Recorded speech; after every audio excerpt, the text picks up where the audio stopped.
मार्गशीर्ष महिन्यातील संकष्टी चतुर्थीला 6 उपाय करा. आयुष्यातील सर्व संकट दूर होतील.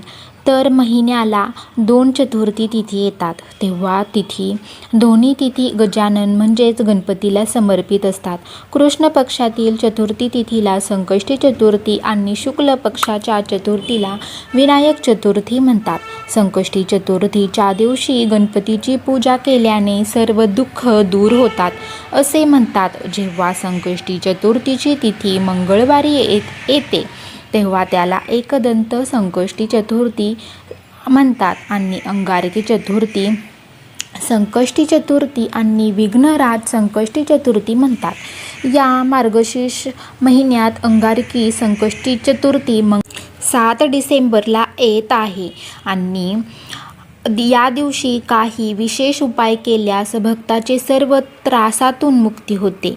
येथे जाणून घ्या अशाच काही उपायांबद्दल. लग्नातील अडथळे दूर करण्यासाठी जर तुमच्या घरात कोणाचे लग्न होऊ शकत नसेल, कोणत्याही प्रकारची विघ्न येत असेल, तर गणेश चतुर्थीच्या दिवशी गणपतीला गूळ आणि 21 दुर्वा अर्पण करा आणि प्रत्येक अडथळे दूर करण्यासाठी प्रार्थना करा.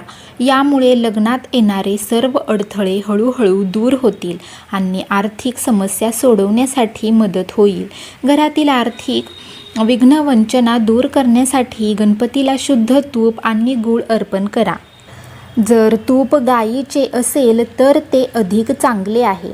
या दिवशी गायीला गूळ खाऊ घाला. हा उपाय प्रत्येक संकष्टी चतुर्थीला आणि पुढील वर्षी अनंत चतुर्थीपर्यंत करा. घरात शांततेसाठी शांतता येईल असे म्हणतात की ज्या घरात संकटे असतात तिथे माता लक्ष्मीचा वास कधीच नसतो. अशा वेळी घरात शांती आणि आनंद राखणे खूप महत्त्वाचे आहे. यासाठी गणेश चतुर्थीच्या दिवशी घरात गणेश यंत्राची स्थापना करा. हे यंत्र खूप लाभदायक आणि शुभ आहे.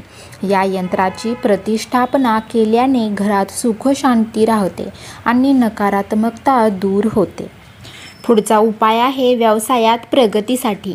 जर तुम्हाला व्यवसायात प्रगती करायची असेल किंवा नोकरीमध्ये जास्त दिवस उद्योन्नती शक्य नसेल तर संकष्टी चतुर्थीच्या दिवशी पिवळ्या रंगाची बाप्पाची मूर्ती घरी आणा. त्यांची पूजा करा आणि हळदीच्या 5 गाठी अर्पण करा. या दरम्यान श्री गणाधिपतये नमः या मंत्राचा जप करा. कुटुंबाला संकटातून वाचवण्यासाठी पुढचा उपाय आहे. तुमच्या कुटुंबावर काही संकट आले तर त्यावर मात करण्यासाठी संकष्टी चतुर्थीच्या दिवशी हत्तीला हिरवा चारा घाला.